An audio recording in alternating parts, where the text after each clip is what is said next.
So today I wanted to talk about all the times in my life that I should have quit.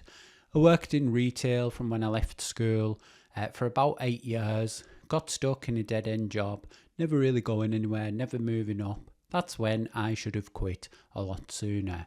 I was a taxi driver for a few years to try and get some extra money, but I kept doing it because you get stuck. I should have quit a lot sooner. I then went on to college and university, which was a plus. But I then worked in television for a few years in a junior role. Now, when you start in television, you might start as a runner. You're supposed to do that for a short period of time, find out what you want to do, where you want to go and move up. But I was kind of got comfortable thinking this is paying my rent, it's paying my bills, I've got enough to survive. You get stuck. You don't want to rock the boat. You don't want to push yourself out of your comfort zone. If I'd have quit sooner, I maybe wouldn't have got into the situation that I was in. I then became a video editor. When you start video editing or any kind of freelance business, usually working at a lower rate, but there has to come a time when you quit. No matter how much you're enjoying working for someone, if you keep working at a lower rate and you can't afford to survive, you've got to think, actually, I need to stop what I'm doing right now and focus on moving up. So all the way through our lives, we're told, don't quit, whether it's by your parents, your family, friends at school, don't quit. Quitting is for losers. Loser if you quit. But the way I see it is, yes, you need to keep going, do something, try your hardest. But there has to come a point. There has to come a point where you have an exit strategy. You know your next step. You think, this is the moment I'm going to quit and move on to other things. So how does all this tie in to YouTube? How many times have you thought when you've had a YouTube channel, I'm going to quit if I don't get this many subscribers, if I don't get this many views, it's going to be time to quit. When I look at my YouTube journey, I had a channel before, it got to about 4,000 subscribers. I quit because I then went to work in television. I couldn't have done both. I was too busy working, so I abandoned that channel later on. Down the line, I started another channel, put a lot of effort into it, but it wasn't going anywhere. I was getting 0 views and I quit. Down the line, a couple of years later, I went back to that channel and it had got, I think, about 100,000 views across various videos. I'd gained a couple of hundred subscribers, but I'd already abandoned that channel. So that's an example of maybe I quit too early. And how do you tie this into your YouTube channel? When do you know when is the right time to quit? And I see this trend at the moment on YouTube where people say, if you don't get 200 views, quit. If you don't get 500 views, quit. If you don't get 700 views, quit. So I've seen this really good article recently that says the median number of views on YouTube is 41 views. So if you're getting above 41 views, you're doing better than the average. 4% of YouTube videos have been watched only one time, 74% of YouTube videos have 0 comments, 89% of YouTube videos have 0 likes. Only 8% of people actually only ever get above 1,000 subscribers. But I've been reading this book recently, which is where I got this idea from. It's called The Dip by Seth Godin, and it's a really good book. And do you know why it's a good book? Because it's only about 76 pages long. Now, I like my books short, and this is a very short book. So The Dip, it's really about quitting. I'm not going to do a book review. There's a good part in here. I mean, it is a good book. If you're thinking about quitting, read this book.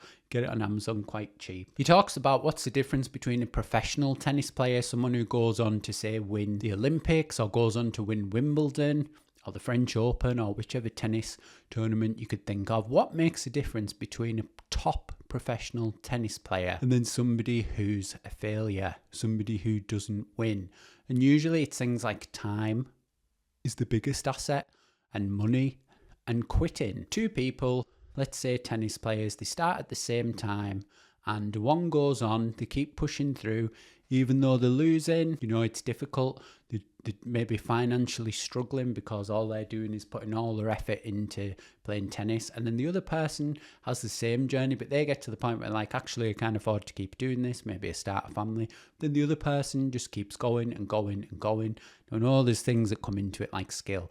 It's not black and white, but what I'm trying to say is People who get to the top in life are usually people who don't quit. So if you keep going for long enough, then you will succeed. However, this video is about when to quit. So if you know, or if your dream is to become a top YouTuber, you want 1 million subscribers, you're going to have to keep going and going and going and going no matter what until you get there. But if you kind of start it and you're like, actually, this isn't for me, then you're going to have to quit and try something else. But as I've said in my previous example, I had a YouTube channel, I quit. Actually, an even better example would be, is my first YouTube channel I started in 2012. Do you know who else started a YouTube channel in 2012? Mr. Beast. I don't want to keep going on about this because every video I make, I'm always like referencing Mr. Beast as if he's the only YouTuber. We started our channels at the same time. My channel in a couple of years went on to 4,000 subscribers, and his channel was really doing quite badly in the first few years. I mean, I was ahead of him. I had more subscribers than Mr. Beast, but I never went down that path. And I'm not saying if I had continued on, I would have been bigger than Jimmy, because he's, he's a one-of-a-kind type person who puts all his effort in. I quit, but if I hadn't quit, would I have had 50,000 subscribers in the past 13 years? Would it have had 100,000 subscribers? Would it have been my full-time job? I don't know, because if you look at us side by side, for a period of time, I was ahead of Mr. Beast. He was losing. What if he had got to the point after 3 years and was like, this isn't really going anywhere? My family say, oh, you should really think about getting a job or doing something different. Where would he have been now? It's just another example of thinking, knowing when to quit, actually quitting, and then when it's a bad time to quit. So another good example of this is when you work at a company for a long period of time, people say, oh, work your way up. Maybe you're not valued at that company. You've been there 10 years, you haven't had a pay rise, you haven't had a promotion, people don't really value you. Imagine if you'd quit 5 years before and went to another company, you might have been at the very top of that company now. But something that's important is never quit without a plan. So I'm not saying to anyone now, if you're stuck in a dead-end job, you hate your current life situation, don't just think, oh, Ross says it's a good idea to quit and move on to something new. What I'm saying is, if you have a plan, say, actually, at this job I'm stuck at that I don't really like, I'm going to go in and say, I'd like a pay rise, or I'd like a promotion, or kind of set the wheels in motion where you're going to be doing things that will get you to that point. If you set yourself these goals and then people are like, oh no, there isn't really space for that at the moment, we can't afford it. If you have a backup plan where you've been applying for other jobs, let's say, where people do value your time and you as a person, you can be like, do you know what? I've asked for a promotion. They said no. I'm going to go on to do other things and have new opportunities. But again, tying this back to YouTube. So I worked for a channel last year, had 0 subscribers, 0 views in the finance niche. And for maybe 3 months, just posting regular content was getting 0 views. And people will say, quit if you don't get 200 views. Quit if you don't get 500 views. But when I did some research into this niche, I was like, there's a lot of AI channels. It's the highest paid niche. So there's a lot of competition, high competition. It's like, if you just keep posting, your videos are good, eventually you'll get pushed into the algorithm. And then when I left working with that channel, they were getting up to 1,000 views, which is a huge jump from 0. And obviously that person could have said, oh, I'm going to quit. I'm getting 0 views on every video. This isn't worth my time. If you continue doing that for years and years, because YouTube is a long game, like most things in life are a long game, all you've got to do is think, if you love what you do, for example, YouTube, you enjoy making videos, you're doing something you're passionate about, if you can do it forever, the rest just comes in time. Subscribers, viewers. I've seen a good quote recently. I can't even remember where it was. I was just doing some research and I seen somebody said, when it comes to YouTube, you shouldn't really set goals as in, I'd like to have this many subscribers and I've made this mistake recently. Well, last year I was very close to hitting the threshold for the advertising revenue and I was about, well, I can't remember now, but I was literally that far from hitting it. And then it rolled over and I lost because when I started this channel, I had a channel that got a lot of views. So I didn't get monetized, and I kind of, I went in a dip. I was thinking, I was so close. Am I ever going to get there again? But really what you should focus on is not subscribers, not views. Really, it's habits. And that's things like saying to yourself, I love what I do. I'm going to do this no matter what. I'm going to make 3 videos a week, 1 video a week, 1 video a month, whatever your goal is. You're going to say every Monday at this time and that time, I'm going to do my research, going to film a video, going to edit a video, whatever happens. If you set goals like that, all the rest will come in time. So it's kind of taking the pressure off. Instead of worrying about numbers and all those kinds of things, you think, actually, me wasting time and energy on the results, which you really don't have any control over, other than if you're making the best video you can do. If you focus all your time and energy on thinking, well, just showing up really, I'm guilty of this. I've, prioritized other things in my life.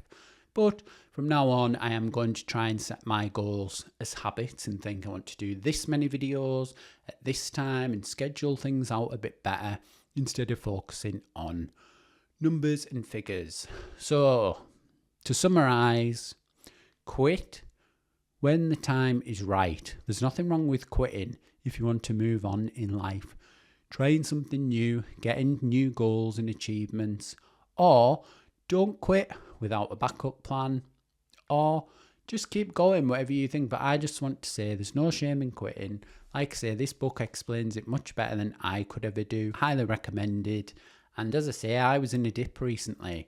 It's kind of something I've got to talk about, but it's like a dip. When you get into a dip, it's like some people are quitting the dip, and it's like if you quit in the dip, you'll never know what could have been. Whereas if you push through, you get past the dip, that's when success comes. So are you going to push through, or are you going to quit? There's nothing wrong with quitting if you think it's the best thing, but just know, and I know this from my previous experience, I've quit when I was in the dip and regretted it. So don't be like me. Anyway, I hope that was useful. I hope you enjoyed it. And if you'd like to watch the next one, do so.